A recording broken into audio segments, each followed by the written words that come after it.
Okay, hey everyone, and welcome at a new episode number 20 already of our show Inside the Xanoverse. Man, we've been doing this for 20 months already. That's a long time. Just realizing that now. Yeah, we are here with Pavel, we're here with Andre, and we're here with Gonzalo. And shortly, Paul Puey from Edge Wallet will also be joining us. In the first half, we're going to talk about the monthly project updates, and then in the second half of this spaces, we will talk about confidential layer and its integration into Edge Wallet. So, guys, how are you guys doing? Did you guys survive the weekend with the brutal crypto crash? Yeah, I didn't get liquidated, so everything's fine. Well, yeah, I don't do leverage, especially on altcoins. So this is not something that affected me, but I feel for a lot of people out there because, I mean, it was considered a safe play if you do, I don't know, like maybe in 2x on a large and liquid project, something like established. But apparently it's not the case anymore. Yeah, such nonsense, honestly. I just stay away. Yeah, it was brutal, man. I mean, been in crypto long enough, but some altcoins even crashed to zero. Like I never seen that before.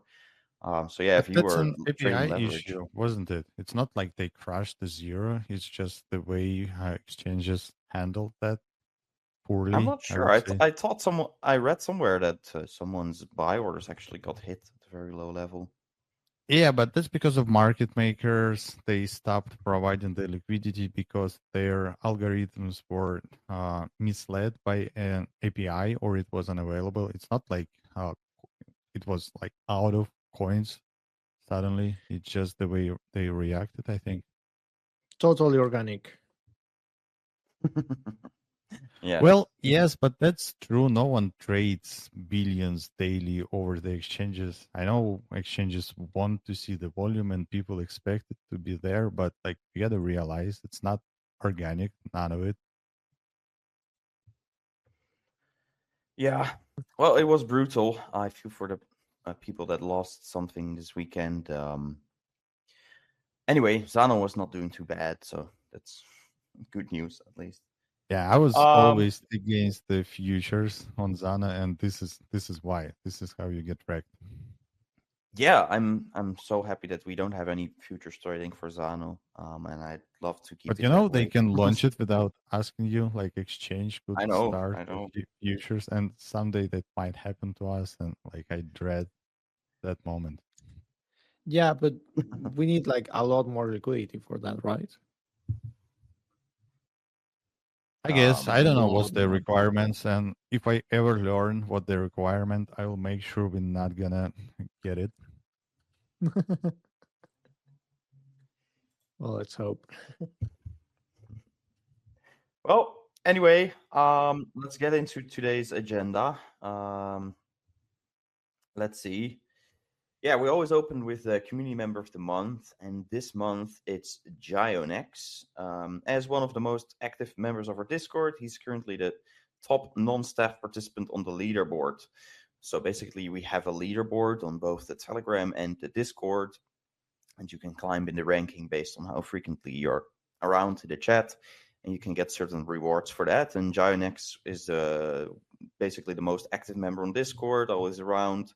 He brings a consistent curiosity and engagement to discussions, often creating thoughtful conversations around different topics. So yeah, big thank you to Giant X and congratulations, of course, for being the community member of the month. Yeah, And I become a community always, member of the month. yeah, I always enjoy talking to him on Discord. He's very energetic and has a lot of curiosity. Like we have discussed, I don't know, like proof of stake versus proof of work, confidential layer. Like he's just, it's great to have that kind of energy going around the community. So, yeah, congrats. Yeah, and also this month we have had a lot of integrations, and also this month still a lot of integrations. But last month Usually we just discuss them one by one, but this month I'm not even going to try. I'm just going to mention them and say thank you for integrating Zano. We have Meile. I'm not sure if I'm pronouncing that right. Meile or Mile DVPN, Meile DVPN, VPN provider where you can now pay with Zano and FUSD. Big thank you to them. Multiple supermarkets in Nigeria, thanks to Lil King. There you can pay with Zano there now. MuteSwap, Safest Exchange, Zenix, CoinoSwap, SilkByte, Bitmart, all new integrations, payment providers, swap platforms, exchange. And that all in just 1 month in September. So big thank you for to all of them for integrating Zano. We growing every day. Yeah, poor Pavel, he has to add it all to the website. Yes. Well, at least I get to learn. I didn't even knew we had that many. That's a lot of work. Well, Congrats, guys. You were busy. Yeah, we're going to beat it again this month. I can already tell you that. There's going to be even more in October. Let's see. Yeah, let's get into the development updates. Maybe we don't have a lot, but that's okay because we still have a lot of other topics on the agenda. We can talk about Zano Trade. It has had a UI update. Pavel, you can probably tell us more about it. It's still being updated, if I'm correct, right? It's not finished. Yeah, it's still work in progress, and we still consider the current UI as a beta. It's getting somewhere. I think it's less convoluted now. Try to replicate the expected experience of the exchange trader, but we still have some issues with fitting into our Ionic swap flow. But it's definitely getting better, and the major improvement we expect to be shipped, I think, this week. We'll have a video guide that will overlay the exchange interface and explain how exactly does it work. Because right now, in order to operate it, you need to watch like a video or two on YouTube explaining what exactly is going on. You need to know where to look. You need to know what to click, and we'll try to eliminate all of the confusion by adding few helpful elements here and there. And other than that, that would be probably the end of the beta, and we could start working on a production and full release. Yeah, I like that. I mean, I really like the technology behind Zano Trade, but the feeling to trade on there hasn't been the experience hasn't been the best. And based on the feedback, we can improve a lot there. So yeah, can't wait for how it will look and the user experience in general. well, also the trading bots went live, so it's actually pretty quick. Like if you know what you're doing, you can trade, like for example, BTCX for Zano pretty quickly. So yeah, go check it out, guys. Yeah, the next step would be allow users to have some sort of interface to set up their own bot, because right now you need to use the command line interface, which is live and available, but still requires you to know a little bit of, you need to be able to run a piece of command line code. But once we have a UI for the bot, it would be no more complicated than setting a spot limit order on text the way you used to. It's just gonna go through, the script and the Zan Trade API, but it will hide all the complexity behind the UI. Yeah, but if you just want to trade some like BTC or ETH, you can do it right now. Like what Pavel just described is just if you want to like be a liquidity provider, like sort of. Yeah, sort of. Um, If you want to sell one of your things, if you just want to snag something off the market that is already have liquidity bot or some sort of market maker, it's already there. yeah, yeah, I think it's available for all major payers. Like I did some DAI trading, like DAIX. Um, there is ETH, BTCX, Freedom Dollar, of course. So it's all active now. Someone just mentioned to me they renamed DAI to USDS. Is that true? Or I is know they are splitting Die, but I think Die will remain, and they're just like creating a new version. But so I'll need to it's check. another thing, and it's not replacing the old one because that felt confusing for a little bit. Which one is remains? Yeah, like that will create a lot of trouble if they actually want to remake it. So hopefully not. Yeah, for me, first of all, because we would have to update assets. So I was wondering, like, should we do that or it's not a thing yet? Please, please no. All right.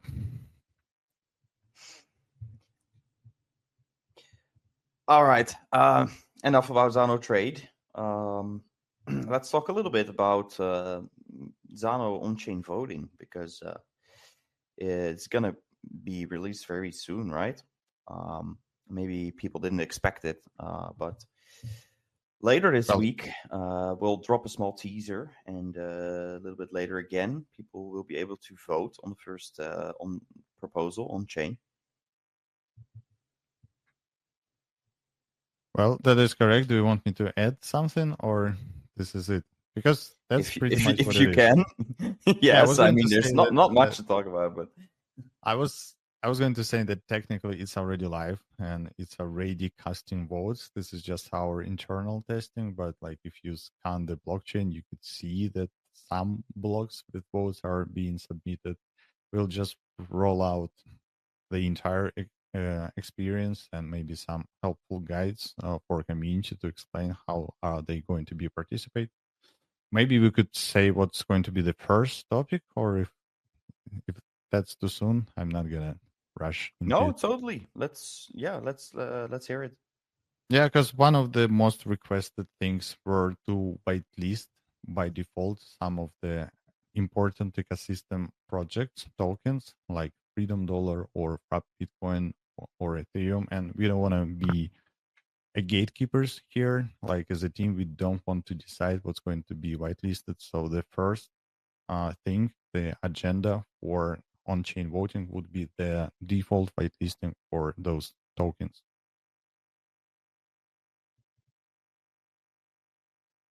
Yes, that's right. And maybe also nice to add here is that the voting happens on chain. So you basically vote with your staking outputs, with your coins. So the more coins you have, the more input or output, you could say, you have during the voting process, during the voting period. Yeah, that's implied. This is how voting power works in every proof of stake chain. So I would expect people to yeah, expect it to be done Yeah, this way, not some other way around. Although there yeah, were like conversation to make it per person somehow, but like to address that, we don't know how many coins you get. We don't know what's person even. We just know the UTXOs, and this is the only entity that gets to express the opinion. yeah. Like number of coins is like generally accepted as the most civil resistance and like the most decentralized. So yeah, I think it's a good choice. One important note, and we'll explain it on the blog post more in detail. But basically, the voting happens across a certain period, and you need your staking node to be live during the entire period. So it's not like a one-off thing. So you have to prepare a bit in advance, and we'll explain more about this on the blog post. But basically, just prepare before the actual vote happens.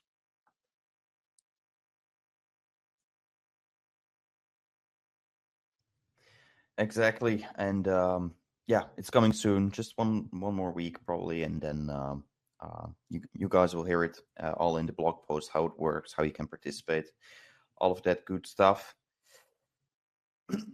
Okay, we are almost at yeah, we have this new segment where we talk about some of the projects that are being developed on top of the Zano blockchain, or that are utilizing the Zano blockchain.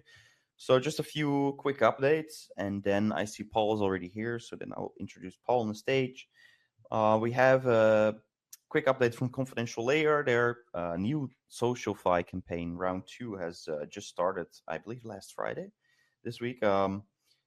So you can actually participate in their new SocialFi campaign. You can get airdropped clone tokens for it again for completing certain tasks, and very soon there will also be Zano on-chain tasks, so you can actually get rewarded for doing some stuff on the Zano chain as well, bridging, for example. So really looking forward to that, to see what bridge volumes and stuff it will bring in. So excited for that. Also, Freedom Dollar is doing really, really well.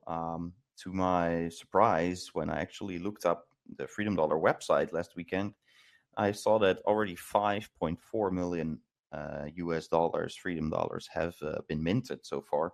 And, some people might say that it's not a lot, but if they launched in, what was it, May, June? And yeah, in just a couple of months' time, I mean, they started with 100,000 FUSD. It's now 5.4 million already. All those exchanges that were added, also payment gateways and much more. Really glad to see that progress. Really happy for them as well. And if you don't know what Freedom Dollar is, it's the privacy stablecoin built on Zano.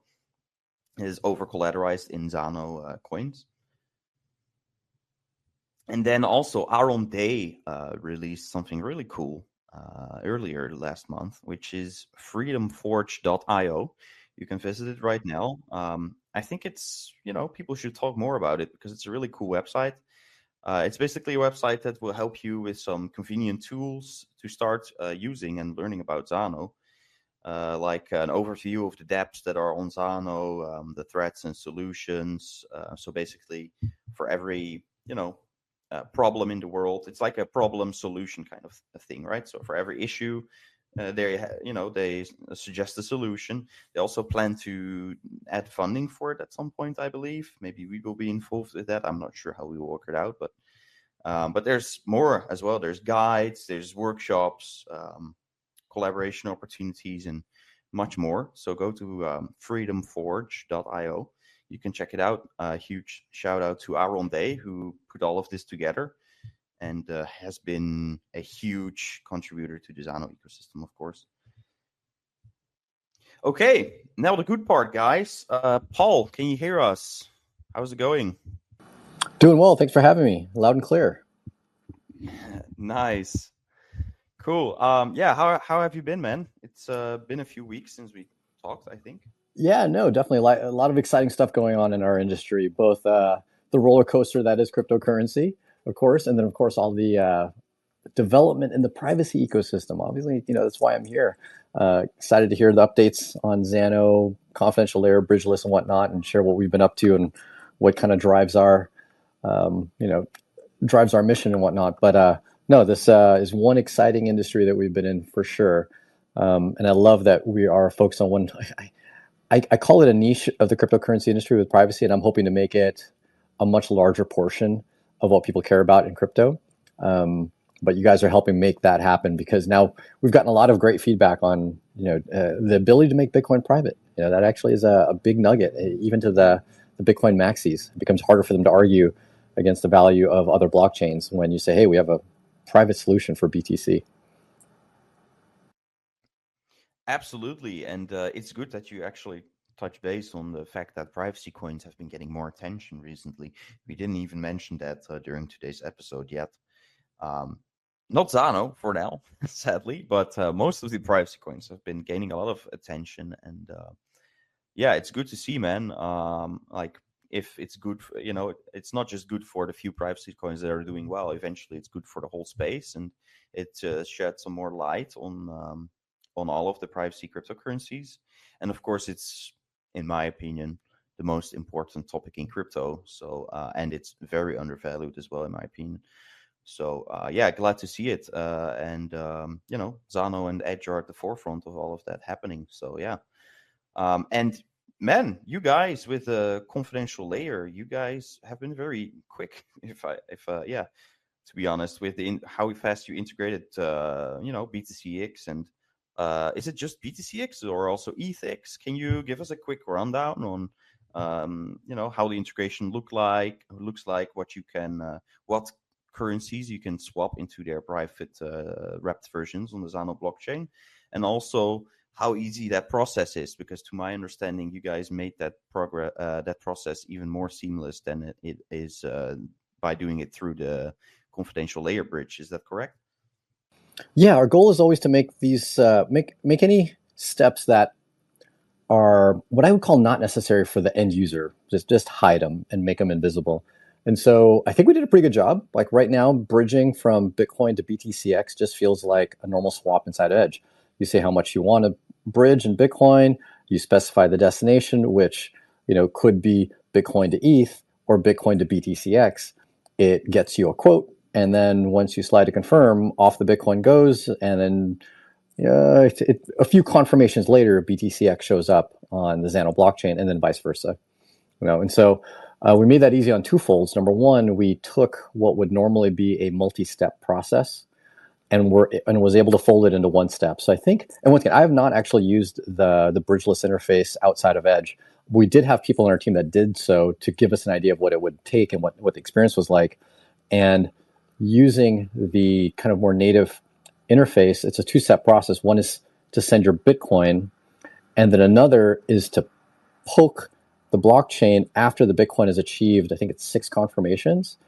And you kind of I can't explain exactly what this poke does. And I think if there's anybody from Bridgeless, they might be able to explain exactly what this does. But we make an API call that then releases the funds from BTCX into the user's wallet. And that's normally a two-step process. We're able to fold it into one by spinning up our own infrastructure that will just simply make this API call on behalf of the user. And so it's not something that I think is necessary long-term. I think it's something that's going to be folded into the bridgeless chain itself. But for now, we had to do that to make this a seamless process, because really people will get concerned if it's like, oh, I sent the money, I haven't received it. And then we'd have to build an entire UI to then show that there's some amount pending, right? That they then need to withdraw, and if they actually go and do a withdrawal afterwards, that just didn't feel like a good user experience. So we went through extra effort to build a little bit of infra that ideally we want to get rid of, because we hate having to run any infra. That just makes the operation dependent on us, as opposed to a decentralized multi-thousands of node blockchain, the ideal world. So that's the first thing that we did to kind of make that two-step process one.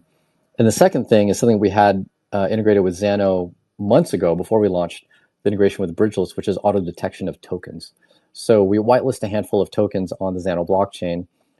Ideally, we're not going to whitelist, we'll just list every single token. But we whitelisted some tokens in the app, and if users receive that token, it's automatically detected and it automatically shows up in their wallet. So unlike, I'm not sure if that changed in the Zano mobile app, but the last time I used the Zano mobile app and other Zano supporting wallets, you had to go and get the asset ID and put the asset ID in your wallet so that it would actually detect tokens. For Edge, they just automatically show up. You don't have to actually enable them. So when you send BTCX or swap or bridge BTC into BTCX in Zano, it just automatically shows up. So that's kind of the second thing we did to make this a much more seamless process. And of course, going backwards as well. If you go BTCX into BTC, it's also just a one-step process. So yeah, hopefully people enjoy that user experience. It's something we definitely put quite a bit of effort into. I think we were first to it mainly because this is one of the biggest things that compelled us to integrate Zano in the first place. Like, you guys really had a compelling offering from the viewpoint of not just private assets, but also the upcoming integration with confidential layer, Bridgeless, to be able to get existing transparent assets onto Zano. And so I think because we're excited about that feature from day one, even when it wasn't available, we knew that once it became available, we wanted to get right on it and make sure it was enabled. And in all honesty, we wanted to use it. We're offering all of our staff the option to get paid in BTCX now. So BTC is what everyone's paid at Edge right now. And BTCX is going to be the second asset, so people can actually receive it privately. And people forget it's actually quite important to do that, because right now, as a company, Edge can see everybody's address that we pay in Bitcoin. And so therefore, we kind of can ascertain where the funds go afterwards, right? We can say, oh, look, they kept some amount of their Bitcoin, they didn't send it, all right? We know which of our staff are hodling.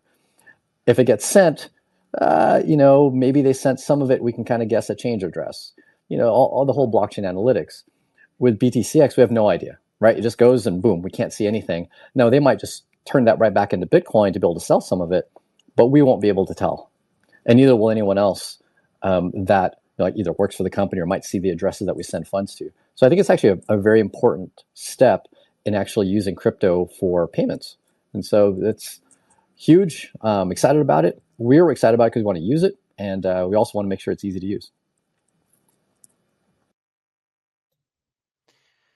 Yeah, absolutely. Thank you for that, Paul.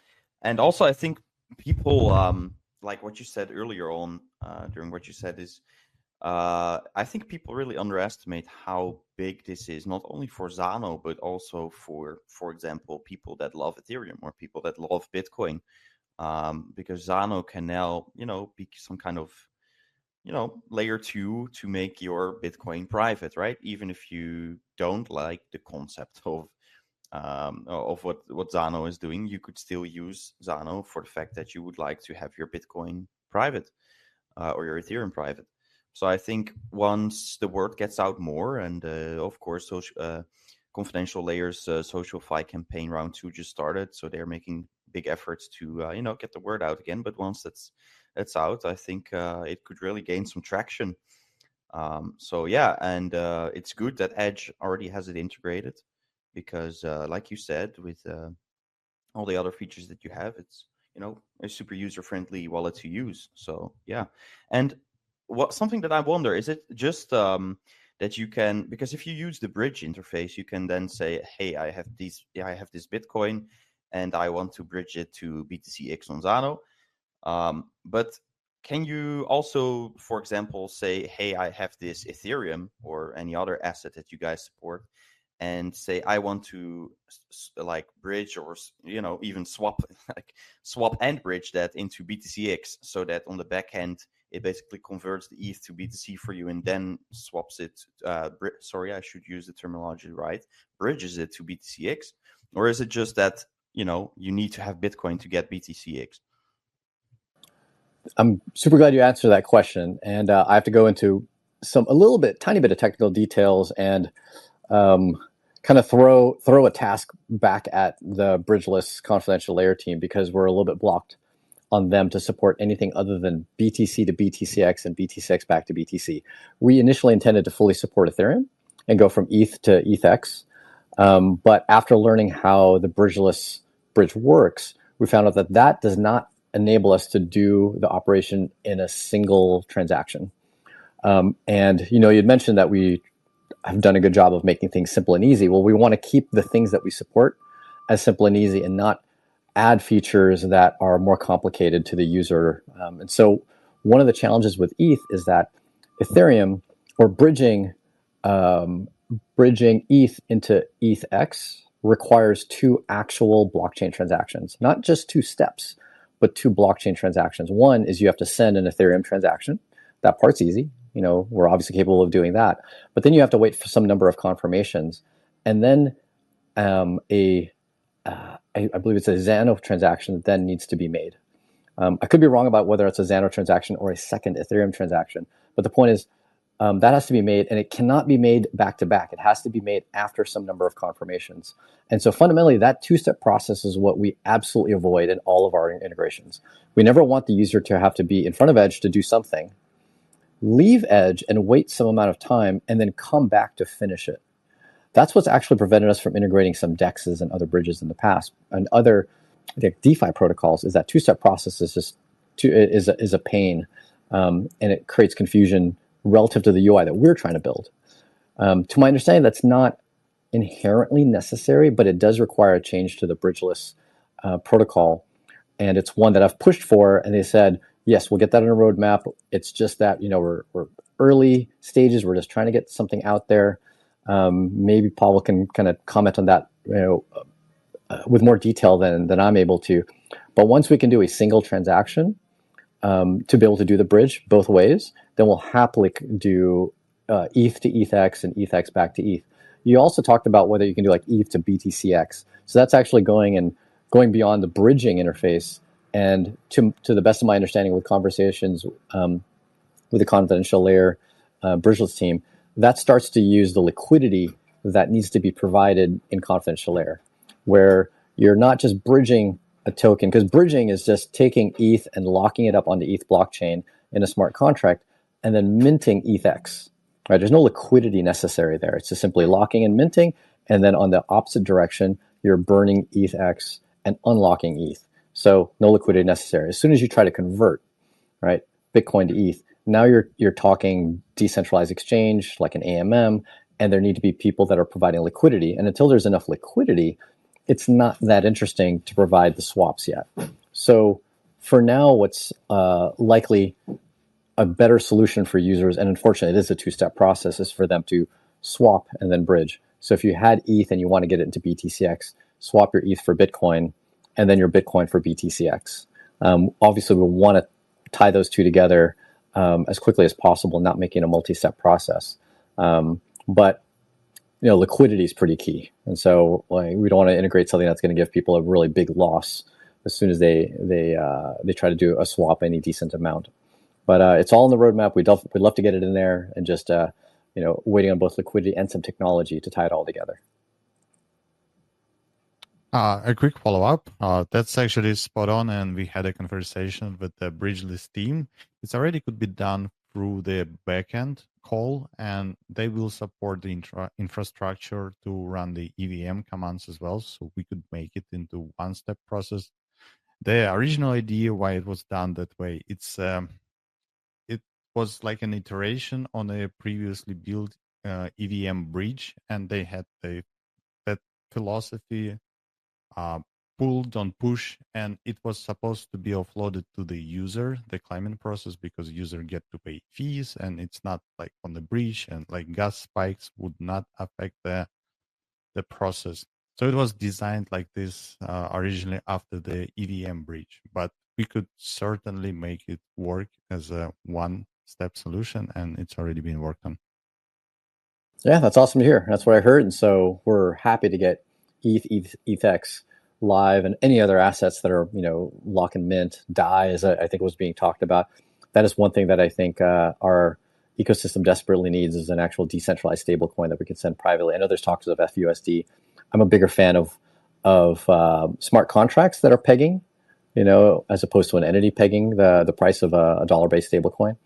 And so while DAI is not perfect, because DAI is partially backed by USDC, I think it's a definite step in the right direction. Hopefully we'll get to the holy grail of a truly decentralized, no USDC backed stablecoin like DAI. I'm not sure if there's one that exists. I think I was pitched a few that I've never heard of when I had mentioned this on another podcast. I know there's at least one that's on the, I can't remember which blockchain it was, but another blockchain in one of the Bitcoin L2s. It's backed by Bitcoin. Rootstock. It's on the Rootstock blockchain. Dollar on chain, I believe, is what it's called. It's existed, I think, since like 2017. I don't believe it's lost its peg. I don't think Rootstock, though, is one that's on the roadmap for Bridgeless.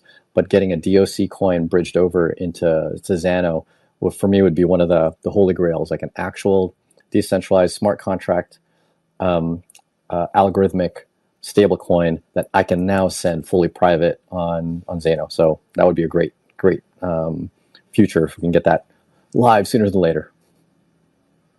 Well, I'll definitely bring it up. I never heard of this one. Sounds cool.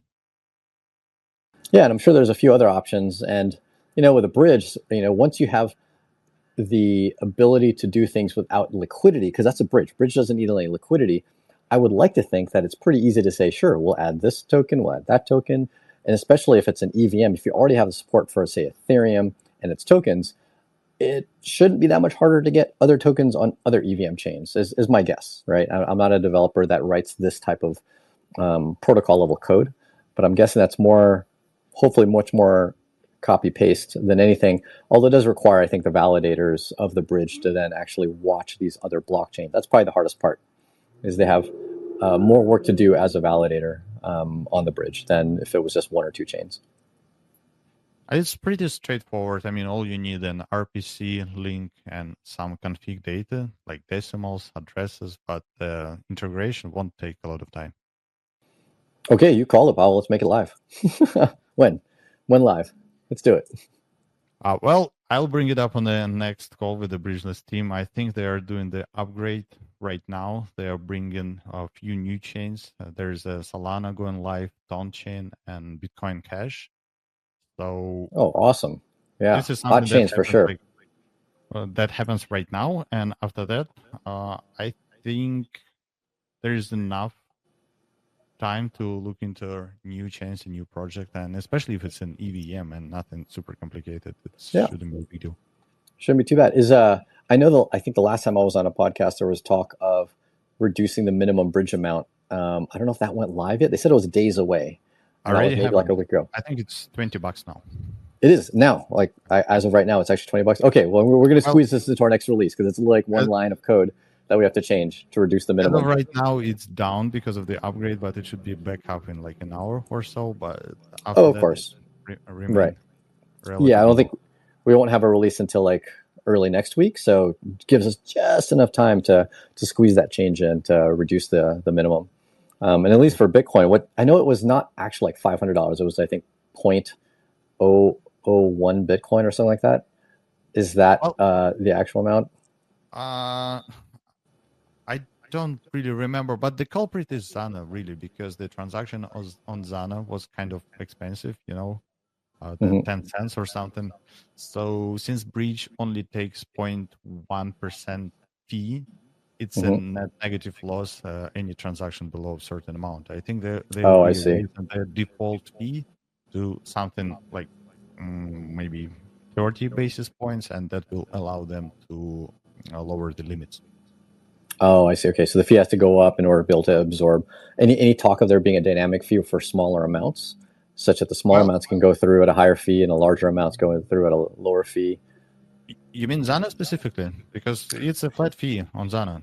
No, I mean the bridge. So that way, because you mentioned 30 basis points, I'm assuming that's for the bridge itself. Yeah, for the bridge. Yes, but the only reason it's there because the bridge needs to mean the transaction on Zano, and of course, a flat cost for the transaction. Yeah, no, I get the need for a fee. If anything, you also need to like actually fund the efforts of validators that actually run the bridge. So that part I get. But from the viewpoint of if the lower amounts were restricted because they have to pay a fee to Zano, then making the fee larger for low amounts, but percentage-wise larger, but having them a smaller percent for larger amounts could solve both solutions, where we can do smaller amounts if you really want to send $20, great. But for the whales that are, I mean, literally as soon as we launched this, I had a friend bridge over a whole Bitcoin, 100,000. And of course, it's nice not to get dinged a lot on a significantly large transaction. And that makes it much more feasible for the users that are trying to actively bridge back and forth. So I would love to see some kind of a more dynamic solution for the bridge and cost in that regard. Yeah, I guess. Well, I can speak of the business side of things. I don't really know what's the idea there, but I could certainly bring it up. Oh, that would be great. Actually, I want to add something on your previous point, Paul, because you were talking about stable coins and how you would like to see a stable coin on Zano. Zano, of course, can support any stable coin, right? As long as it can be bridged, it can support it. And I'm not sure where we're at with the progress, but I'm not sure if you know the guys from DFX. This is an on and off ramp for Zano that they provide. They are based in Switzerland, and they also have this payment gateway called Open Crypto Pay. So it's pretty cool because now you can pay with Zano and also Freedom Dollar, I believe, at over 100 Spar supermarkets in across Switzerland. So it's super cool. I still have to try it out once I'm, in the area. I should really go and make some content for it and get the word out there because it's really cool.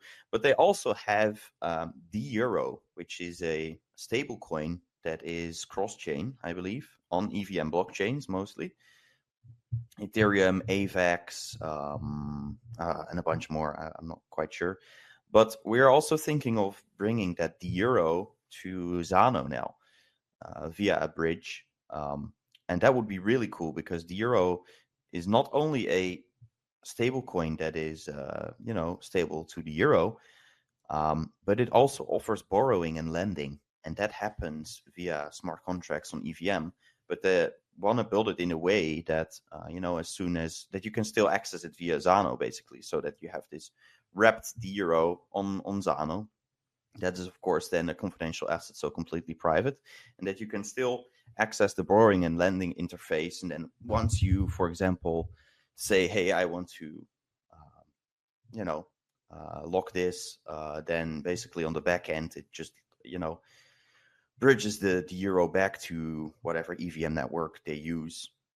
And then, the borrowing and lending happens there. And then when the contract is over, it bridges back to Zano, and you get the euro plus the interest on it, on top of it. And I believe that stablecoin works with smart contracts, if I'm not mistaken. You should look into it. It's pretty cool. I'm not sure. They say they don't rely on oracles. Yeah, I think I definitely have heard of D-Euro. And quickly looking at the website right now, deuro.com, it looks compelling. They've got this great chart. It says fully decentralized on-chain. Crypto is collateral, which makes sense. Transparent on-chain. There's this checkbox for regulatory clarity. I don't know what that. I mean, if it's totally decentralized, who cares, right? I mean, there's no such thing as being clear regulation-wise. The thing that admittedly makes me most concerned is one of its big features, which is 10% APR. Where the hell does that come from? I would rather it even not necessarily give you, like, especially that high of an APR. And so you're right. I need to look into this a little bit more, see how it's implemented. But if it's truly fully decentralized, on-chain, smart contracts, then it's exactly what we're looking for. And so absolutely, get this thing over to Zano as soon as possible. It sounds like it ticks all the boxes, at least for euros. Can they launch something for USD? If it's truly just a smart contract, then they can do the same for the euro that they can do for the dollar. It comes from a biased person that I'm here in the United States, but I'm sure a lot of the world as well would appreciate a stable coin based on the dollar that's, once again, fully decentralized. But yeah, I'm excited about it. Sounds great. I'll look into it further. I have heard about it, but haven't spent the time to dig into how it actually works and how it's stabilized, and especially how in the world they give you such a huge APR. That part is the one that's definitely a bit of a mystery for me. I can actually answer that part already. Because I asked them the exact same thing. Oh, cool. Basically, how it works is there's not an infinite amount of liquidity available. So it's basically borrowing and lending, right? So whenever someone wants to lend a certain amount, then of course this person needs to find someone who wants to borrow the money. And I believe that APR is 12%, 2% goes to the protocol, and 10% goes to the borrower. So, but apparently they have already processed, a lot of $1 million in volumes for this. But it's not that, if you would decide today that you're gonna, swap 10 million USD to the euro, that you could actually, lock that away for 10% APR. There needs to be someone on the other side that is going to take your offer, basically. Oh, God. It sounds like it's a combination of minting of the coin, but then also giving an opportunity to lend it to someone that wants to borrow the coin. So kind of like a combination of, a USDC, but, using a smart contract, and then like an Aave that lets you borrow using USDC to Bitcoin or Ether or whatnot. Am I kind of describing that right? Like it's almost like two products in one. That I don't know. I will ask them, and next time we speak, I will tell you. It sounds like it. It sounds like there's also another model, which, gosh, I wrote a blog article about it, but it's been so long that I don't remember the exact mechanism. But there's also the MakerDAO model, where the coin is minted by virtue of someone wanting to borrow. And so people deposit an unstable asset like ETH and over collateralize. And then what they're borrowing is the minting of the coin. So it doesn't actually get borrowed from anyone else. It actually gets minted as part of the loan. Now, that doesn't give anybody, APR on the stable coin itself, though, right? Because it's really literally the chain itself or the protocol that's minting the coin. What it sounds like with D-Euro is that there is actual yield from the stablecoin itself, which then sounds like a different model than MakerDAO. And so definitely things to ask and look into a little bit further, but it does sound like a very compelling project. And as I mentioned, let's get on Zano. Yeah, I can't wait where we are, let's say a year from here. I was thinking about this just a short time ago, like how last year all of these things that we have now were just concepts, right? We're going to have this soon, soon, soon. Yes, soon you'll be able to do this, soon you'll be able to do that. But I mean, if you look at where we're at now, just a year later, it's so exciting. And probably a year from here, it will be even more exciting. So hopefully we will have multiple stablecoin solutions on Zano by that time. Yeah, no, it's great. Gosh, a year ago, I think it was just a couple hour chat I remember having with and just meeting the Zano team at, I think it was Monerotopia, and talking about C++ code and talking about the bridge as well, and talking about the ability to mint these things. It's coming and whatnot. Over a drink of kombucha, I think. And here we are. It's live, and all of the main infrastructure and feature sets are live. Now it's just adding on to it just other assets, and so it definitely is exciting to see. Sometimes you wonder whether or not what you talk about will see the light of day. And so one of the things I'm most excited about is the fact that what we were excited about specifically with Zano was, yes, the tokens, but then being able to bridge, and those all came live within a year. So great job to everyone involved. Absolutely.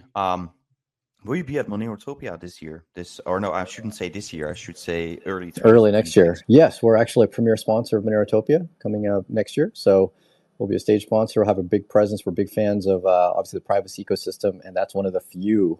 I wish there were more, but that's one of the few very privacy-focused conferences. Obviously, very focused around Monero, but I love that they've been very inviting of other protocols as well. I obviously met the Zano team there. Firo was present as well, DarkFi and whatnot. So for any of you out there listening that really want to learn and experience to be able to ask questions of various privacy protocols, it's a great event for that.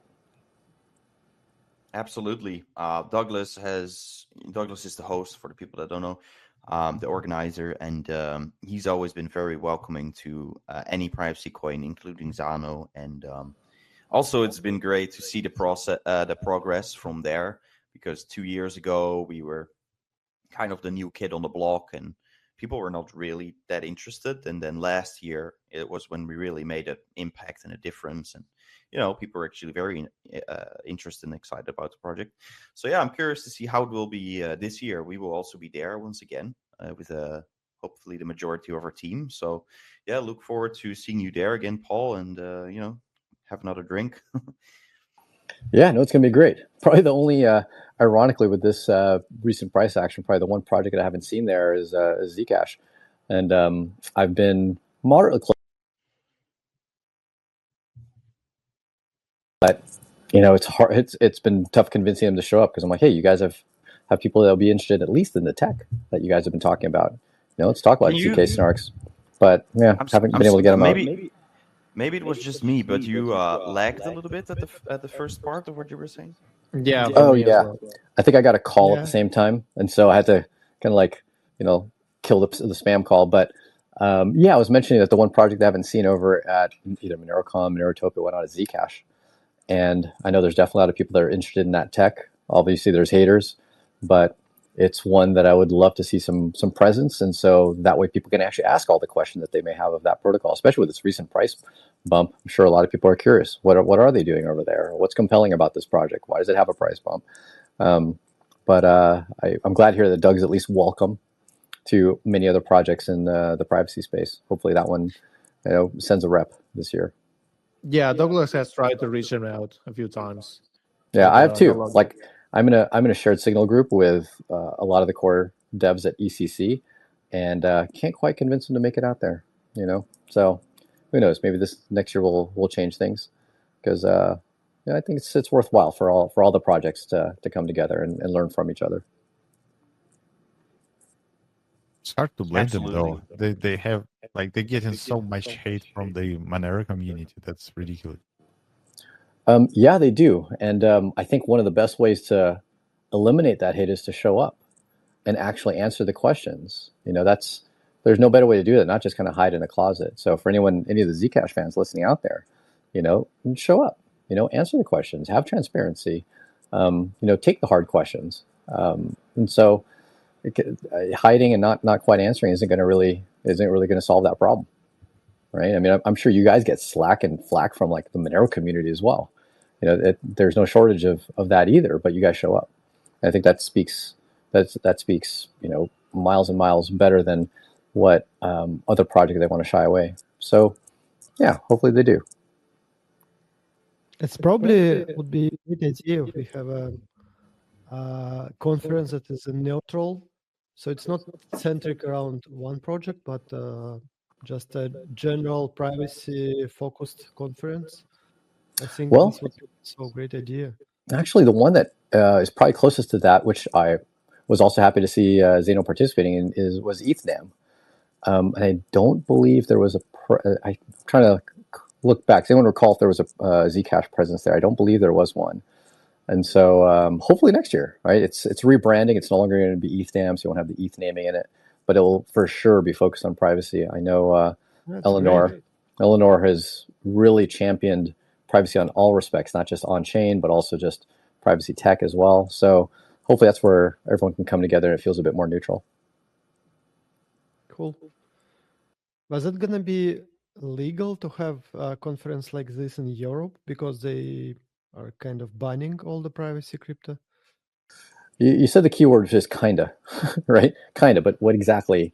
What are the exact rules? What are the details? And having a conference is definitely different than like launching a privacy protocol.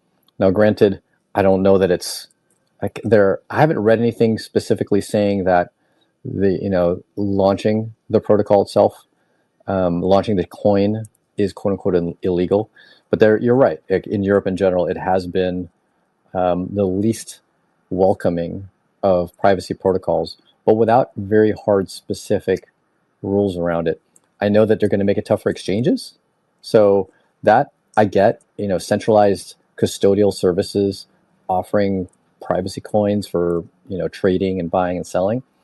I haven't heard that like owning, holding, transacting, or writing software that deploys into a privacy coin would necessarily be illegal, but that could change.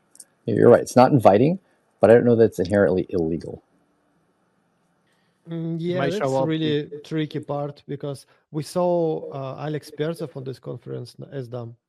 Right. Yeah, he was there. Yeah, it was quite an example of how things can turn out for developers or whoever do something, build something for the builders of the project that related to privacy, and that's put people at risk, I think. I mean, at least give another thoughts to everyone who will be participating, I think. No, it definitely is. It's not inviting, no question about it. Not to throw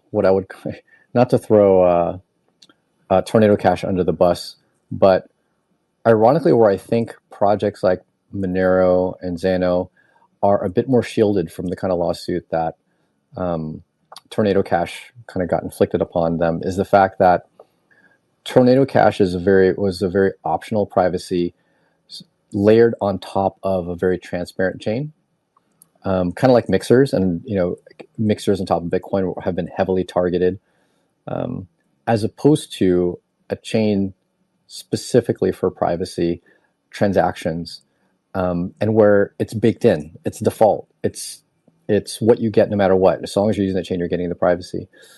There's an inherent difference in kind of that goal, where there's a lot of liquidity on ETH, and there's this extra effort required to use Tornado Cash. People have to jump through hoops. They have to learn how smart contracts work, sign transactions, wallet connect, you name it.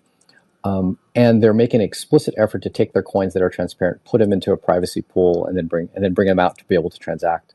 And so who's going to be most drawn to those type of extra effort protocols? It's going to be what governments call malicious actors, because the normie won't want to deal with that effort. Look at all the people that are on ETH that do NFTs, quote unquote Web3, trading meme coins.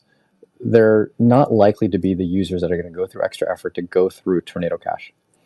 And so true. you'll draw a lot of kind of negative publicity from that alone.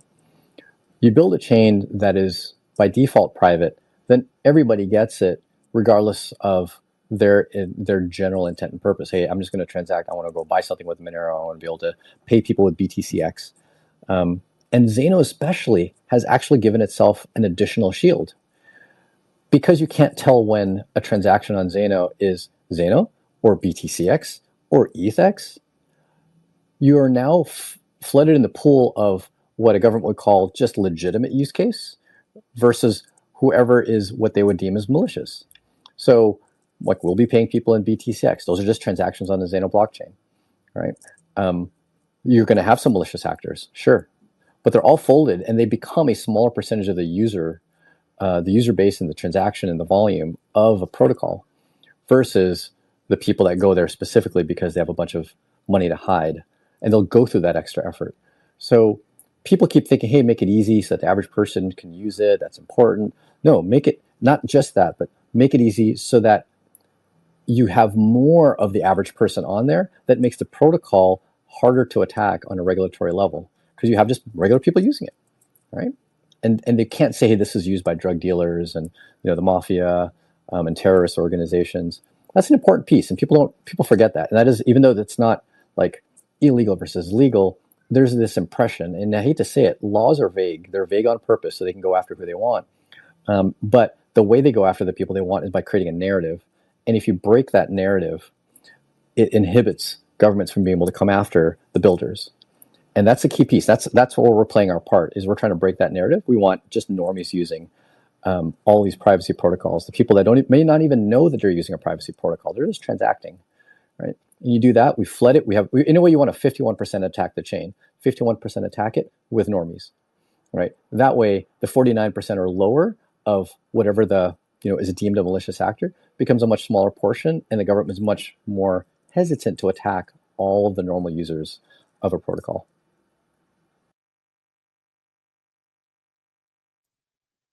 Yeah, I guess that same thing that you just explained also applies a little bit to Zcash, right? I've seen people use that argument a lot lately, saying they do, but actually they do. Except the problem with Zcash, and I've been very public with them as much as I'm close to the team, is that you've given this privacy mode. So by giving a privacy mode, it starts to beg the question: who's using the private? Who's using the transparent versus who's using the private mode, right? It is extra effort in Zcash to use the privacy mode. No more effort than Zano. Problem is, a lot of the normies who are going to exchanges and withdrawing from exchanges are going to be in transparent mode. And it starts to beg the question, is it the quote-unquote malicious actors that are then going through the extra hoops of syncing their wallet and finding the privacy-based wallets that are giving them the privacy that they specifically need because they're doing something bad? I don't necessarily think that. It's just a narrative, though, right? That's the challenge. It's a narrative. Now, they've done a good job of a few things. I always give credit where it's due, which is they've built tools and integrated with tools that the normies would want to use. I mean, they've integrated with, although I'm not a big fan of this specific tool, but they've integrated with, I think, Spendin, so that you can basically convert your Zcash into fiat currency and spend at a bunch of different merchants, right? And then they post videos of them doing that. And I am just buying a burrito. That's like one of Zuko's favorite things to do is I buy burritos over at Chipotle. And so it's good to see that. That's an important piece of breaking that narrative that it's used for malicious actors. But if they really want to truly break that narrative, privacy by default, that's hard to beat.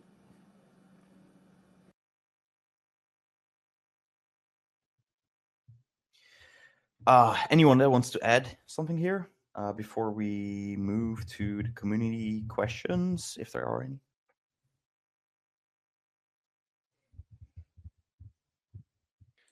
Yeah, I'll just say that I would love for conventional layer to let us eventually breach any tokens we want. Because the cool thing about this stablecoin discussion is that we don't necessarily have to build it ourselves. The market can just provide it, whether on Solana or Ethereum, and then whenever there's one that gets popular enough, we can just bridge it to Zano and upgrade it with privacy and get the best of both worlds. So it would be nice to just have the option to bridge whatever ERC20 token and then let them compete. I think that would be cool. But I get that at first you need to limit the amount of tokens, I think. I mean, I don't know if I agree that you have to limit the amount of tokens. I get having to limit chains because chains are extra work by all the validators and they might require some slightly different code and whatnot. But once you're really allowing tokens to get bridged, I mean, maybe I'll open this as a question. Give me one reason why a protocol should limit the tokens that can be bridged. I'm open ears. I just don't see a reason to do that on a technical and engineering or whatnot. Yeah, it feels like there shouldn't be any good reason not to. I think it has to do with the fees because it's a percentage of the token, and then if you allow like I don't know, like bridging Fartcoin, then you have to pay validators in a percentage from Fartcoin, which is probably illiquid, and so that's probably the issue, like how you pay those fees. That's a fair point. I'm curious whether or not the fees can be collected instead somehow based on using the smart contract on, especially if it's smart contract chain like Ethereum, collect it in the native asset, right? Where if I want to bridge Fartcoin right into Zano, I'm calling a smart contract, and once you call a smart contract, that smart contract can do a bunch of things. It can remove Fartcoin from my wallet. It can also remove ETH, and so I can opt to say, well, guess what? I'm going to be paying ETH because Fartcoin has no value, or whatever random shitcoin I want to bridge over, and that becomes now the responsibility of whoever wants to choose to bridge some random token over into Zano. Then you don't care what token it is. I don't know the effort involved in doing that, but I feel like that should be definitively possible based on the fact that we've chosen chains whose main L1 asset, the gas token, actually do have value. I think I have another idea why is it designed like this. Because smart contract owner on the Ethereum sometimes could have functions to freeze or remove your assets, or it could be an upgradable proxy. If you allow just any contract to be plugged into your network, at one moment you can realize that you do not have a collateralized assets anymore because they pulled the or just zeroed your bridge address. So it should be like on review basis at least to see if they can do it. Well, that's like no, yes and no, but it's to each users of the bridge to decide that I actually want to bridge this token over. Right? That's your choice. If you're like, if this token is one that can get rugged, then I'm not going to go and bridge it. Like I know there's been some talk of like, what do you call it, bridging USDC over. I'm like, I would not use USDC bridged over into Zano. Like definitively not. But I'm making that decision, and I think the community should share that, right? Like share like, hey, these are what we'd recommend and whatnot, but not implement it where it needs to be whitelisted by a handful of developers. I think that's the part that I have trouble with, that the developers of a protocol get to choose the winners and the losers, and the community doesn't have that level of control. And so there can be some recommendations, and ideally there'll be more utility of that token on the Zano side once communities rallied around the tokens that are both safe and usable. And so, yeah, I get that point and that concern, but I don't know that this is the solution for it. Like a full whitelist of it. It's not the way DEXs work, right? Generally speaking, once a token's available, anybody can provide liquidity on the DEX and people can trade it. But you can trade a token that has almost no liquidity, and you swap it, you go ETH to the token, and boom, you've lost all your value, right? You skyrocket the value of the coin, but there's no liquidity there. And so the same sense that the DEXs are much more permissionless, I'd love to bring that level of permissionless nature into the bridge. I guess, yeah. Only one thing, it's not being decided by the handful of developers. It's being decided through governance of the validators. They get to vote to introduce the new config, and they could whitelist any amount of tokens. It's not up to developers. So is that config in the code, or is that config basically up to anybody to push to the smart contract and say these tokens are now supported. If it's in the code, then sure, you can say that the validators are the ones that have the say, but really they don't have the say, they have the final say. But developers whitelist what code gets written. And you think about it, sure, someone can fork the code, but that effort is much harder. Like I don't have to fork Uniswap, right, and get the validators to approve that in order to add a token to it. And so making that consensus layer independent of the developers, right, I think is a much more important piece, right? Even if the validators still do choose, and they can choose not to do it, that I think is a more important thing. So I don't exactly know where that whitelist sits, and you can correct me if I'm wrong. But yeah, if there's a code change necessary, then I don't think we've accomplished that goal. If there's a config necessary in the validators, I think that doesn't even accomplish the goal. It's simply that anybody can submit the request. The validators can simply choose to deny it if they really, really think it's dangerous, which is true of any blockchain, right? You could censor Bitcoin transaction if enough miners choose to deny that transaction. But there shouldn't be any code or configs necessary. It should just be like whoever wants to submit that asset should be able to via a transaction on chain. I'm not certain how exactly does it work, but I think it's a standard Cosmos governance procedure. So anyone could file the proposal, and then validators gets to vote, or one of the validators should issue the proposal. But I mean, it's all adjustable and could be tailored to fit the process.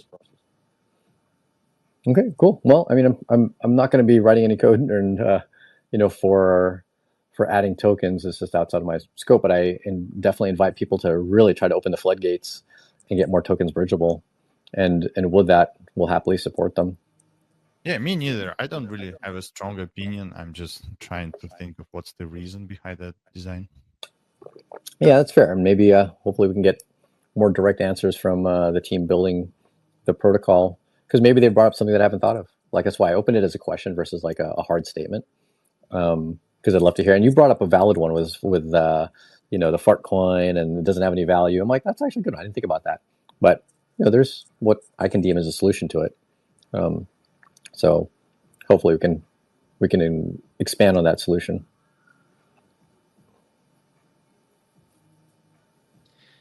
Yeah, I would love for people to trade meme coins on Zano Trade and expand the Anon set.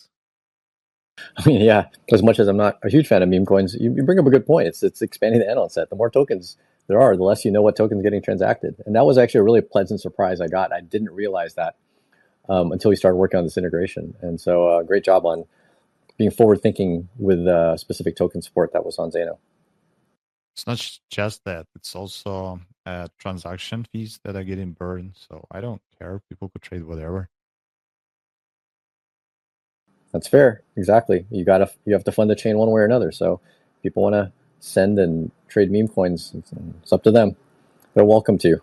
Keeps the rest of us more private, and it funds the validators.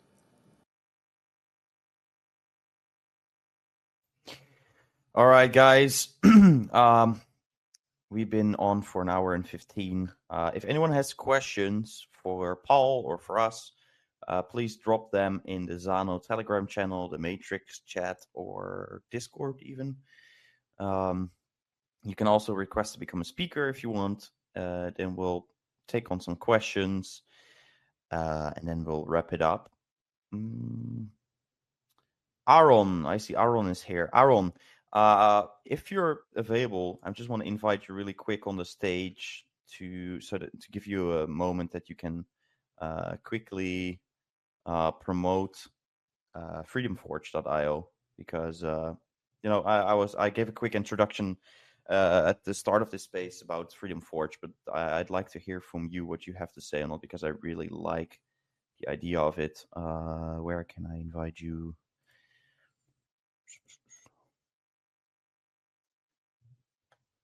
And in the meantime, people can still ask questions. Gonzalo, are you also keeping an eye on the chat, please? Yes, and I invited Aaron. So perfect. Thank you. Yeah. In the meantime, Paul, anything else that you guys are working on that is Zano related? Any ecosystem features you're looking forward to that are on our roadmap, anything that you guys plan to integrate, anything that you don't like, that you would like us to see us improve. It can be anything. Gosh, you guys have nailed a lot of it. I'm sure there's always some criticisms of every chain. I think I've shared some of that already, but it's less Zano than it is like bridgeless and whatnot. Probably the big thing that is going to come down the pipe as far as criticisms on Zano, I'm kind of predicting a little bit of the future, is of course the anonymity set with Monero soon integrating full chain membership proofs. And so once that happens, now there's a criticism of Zano versus Monero and its privacy. I don't know what it takes to get that, but I'm going to hope that there's already been some discussions and that it seems possible, but obviously a lot of work. Although, hopefully the Monero community has put in at least the architectural work, not necessarily the code, because the code on Zano is notably different. But that's one that I want to, kind of elevate the urgency for, especially to keep Zano very relevant. And so that's one nugget. And with full chain membership proofs, one of the things that I was made aware of with full chain membership proofs is the opportunity to have a very, very private but still very fast sync. So while Zano actually, we've integrated 4 different privacy blockchains: Zano, Monero, Pirate Chain, and Zcash. Monero is the only one where we have what kind of amounts to like a zero sync experience, where your wallet doesn't have to download blocks, right? And it does give up a little bit of privacy with the view key. It is a huge increase in user experience, and we're always looking for a way to keep that user experience while not giving up the privacy. And full chain membership proofs are supposed to introduce some equivalent to that, where you get a very fast sync, you don't have to download blocks, but you don't see the amounts of your inputs, which is one of the issues with view keys, is that the server can see the input amounts into your wallet. And so it seems like nearly the holy grail of privacy and usability. And being able to bring that to Zano would be huge from a usability point of view. And I remember, I think we were at we're at ETHDAM, and a user had experienced some of these limitations when trying to send to them. They needed to sync the Zano wallet. They had to wait a while. And so removing that necessary wait to sync a wallet is huge. And I know it's one of the biggest pain points that people had in Zcash when we first launched it. Zcash, for some reason, tends to be notably slower in syncing you, though I know they put a lot of effort in speeding it up. So that would be my little nugget. I'm sure there's a few others, but that's the first thing that comes to mind. So, well, thanks for asking that question. Love that answer. It's on the roadmap. Full chain membership proofs research, as in the research is being done by Val, our lead researcher. I'm not sure if there was any outcome yet. Maybe it's a bit early to talk about that as well. But definitely it's on Zano's radar, because it would be a significant improvement. Cool. Awesome. Yeah, Val can jump in if he wants. But I spoke to him. I asking me about it, and he told me that it's the next main thing they're working. So after the next hard fork, it's our priority. So that's good to hear. I'm definitely excited about that upgrade too. On a similar note, and I think this is less about a complaint, actually more of an acknowledgement of the fact that you're working on proof of stake and using it to speed up transaction confirmations. That I think is huge. I mean, like, so much of the privacy community, especially around Monero, is so against it, is so against proof of stake, and not seeing kind of the balance, right? The balance of what it gives versus what you lose with it. One of the biggest things it gives is potentially faster finality. And that lends itself well to also one of the challenges that I think we ran into at ETHAM, where you send someone money and then they have to wait, several minutes confirmations before they can resend it. With proof of stake and faster finality, which to my understanding is being worked on, that problem finally goes away, right? 3 to 5 second block times, and then you're good. And so you'd really have a complete great payments experience, with a combination of full chain membership proofs and being able, not having to scan the blockchain, and then also faster confirmations, and respendable respendability of funds. So I'm just going to put in my nudge and my vote of how valuable that would become, especially considering the other privacy coins don't really have that mission. And even Zcash has mentioned that they do intend to move to proof of stake. The irony of it is they are not looking at using proof of stake to increase the speed of finality. They're looking at adding validators to give you a better confirmation after 20 proof of work blocks, which has some value, but I mean, 20 blocks, that's like that's already, was it 2-minute block times? It's 45 minutes. There's, I argued them right in their face. I'm like, hey, there's not a lot of real benefit to the consumer and user of Zcash if proof of stake is adding better 40-minute finality. And so, from what I heard from the Zano team, that's looking at actually speeding up finality, and I think that's a good direction to go in. Yeah, for sure. Andrew, can you comment on this? How are things going? How are things going on that front? Well, I basically agree with everything that Paul said, and that's our vision. We want to improve the finality time, but it's appeared to be very challenging, even more challenging than we thought. We started to work like around 6 months ago. We started to work with a really good team, the company named Common Prefix. This team of the guys who is mostly focused on consensus, and that's what they do the best. And we tried to build something like new from the ground in terms of consensus with the privacy features. And we wanted to do, I was speaking about this before, we wanted to do something that is something that's called formal proof. So you cannot just assume that this particular protocol is safe, but you can mathematically prove that it's safe and secure, and give you the properties that you're trying to achieve with this. But the paper that we got at the end does not hold all the qualities that we wanted to have, especially performance qualities, and some of the privacy properties was not as good as we wanted. So we actually publishing this paper, and they also published this paper to the conference, but we're gonna try to move to other direction with new iteration that will start likely in a couple of weeks with them. So it's really complicated when it comes to consensus and privacy, and we're also trying to switch to pure proof of stake, which seems to be possible with this new approach, but it takes a lot of work and honestly a lot of patience to get there. It's not easier, but we're trying to get there. That's it. That's all I can say now. All right. Yeah, definitely exciting for a formal proposal. I'm sure we'll get lots of debate internally as well. But yeah, I'm confident we won't sacrifice any of the core values of the current consensus. So I'm glad you guys are taking your time. All right.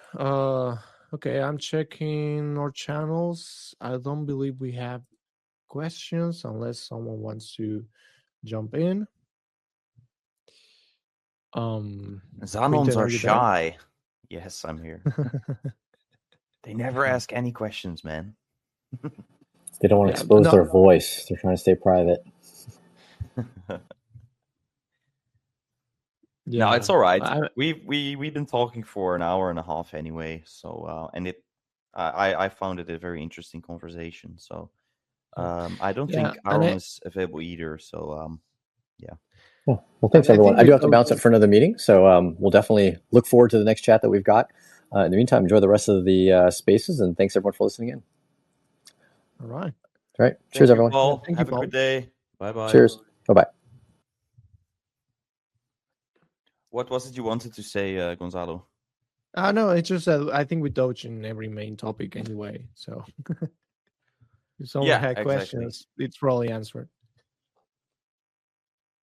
Good. Okay, if there are no questions, then we're gonna wrap it up. Pavel, Andre, anything you guys would like to add? Anything we haven't discussed yet?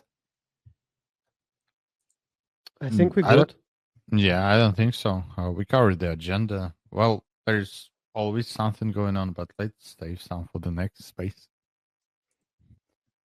Right. Okay. Good. All right. Thanks everyone for attending another great episode of Inside the Xanoverse. We hope to see you next month again. And yeah, good. Actually, today was quite busy compared to some other days. I see a lot of familiar faces. Thank you, Pinkman. Thank you, CB. Thank you, Nightman. Hey, Nightman is even here. And thank you for everyone else for attending. And yeah, hope to see you guys next month. All right. Bye, everyone. Cheers. Bye.